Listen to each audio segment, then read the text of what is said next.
नाज़रीन सांगड़ में भी ईद मिलादुल नबी जोश ऐं जज़्बे सां मल्हाई पई वञे। इन हवाले सां वीडियो लिंक ते मौजूद आहे रहमान बुर्दी। जी रहमान। जी बिल्कुल सॼे मुल्क जीअं सांगड़ में भी ईद मिलादुल नबी सल्लल्लाहु अलैहि वसल्लम वॾे जोश ऐं जज़्बे सां गॾु मल्हाई पई वञे। सांगड़ में 28 वॾी मिलाद जूं तक़रीरूं ऐं 54 जुलूस जेका कढिया वेंदा। आशिकाने रसूल ज़ेर एतमाम हिकु मरकज़ी शानदार रैली जेका आहे वो जामा मस्जिद खां जेका आहे वो निकिरी वई आहे, जेका में हज़ारे आशिकाने रसूल ने शिरकत कई आहे ऐं जेका प्रेस क्लब चौक थाणो रोड पीर साहिब जे थले समेत नंढनि वॾनि इलाइक़नि खां थींदे नमाज़ ज़ोहर खां अॻु जामे मस्जिद में ख़त्म थींदो।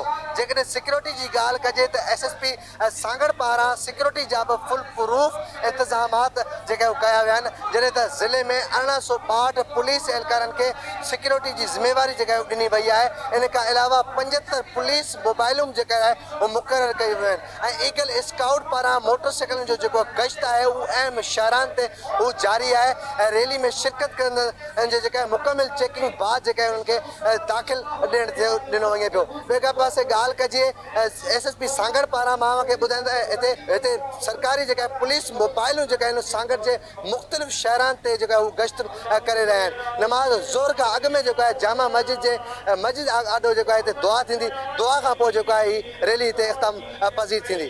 जी बिल्कुलु सॼे मुल्क जीअं सांगड़ में भी ईद मिलाद